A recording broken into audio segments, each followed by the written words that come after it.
গোপালপুরে কাশেম মিয়ার পানের দোকান। এই পানটা খুব সুস্বাদু, মানে গোপালপুরের বাজার মতো এর চেয়ে ভালো পান আর বানাইতে পারে না কেউই।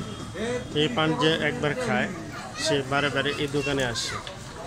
দেখেন এই কাশেম মিয়ার পানের দোকান। এই পান আছে, মিষ্টি পান আছে, তারপরে মজার পান, স্বাদের পান, আগুন পান, হেভি মজার পান, ভিন্ন ধরনের পান আছে, সব রকমের পান আছে। এটা হচ্ছে টাঙ্গাইল গোপালপুরে ওনার দোকান। উনি খুব সুন্দর করে পান বানায়। পানটা খায় আসলে অনেক টেস্ট ভালো লাগে আর কি। তা অনেক মানুষ এখানে পান আসে খাওয়ার জন্য। এই যে দেখেন উনি এই যে পান বানাচ্ছে সুন্দরভাবে।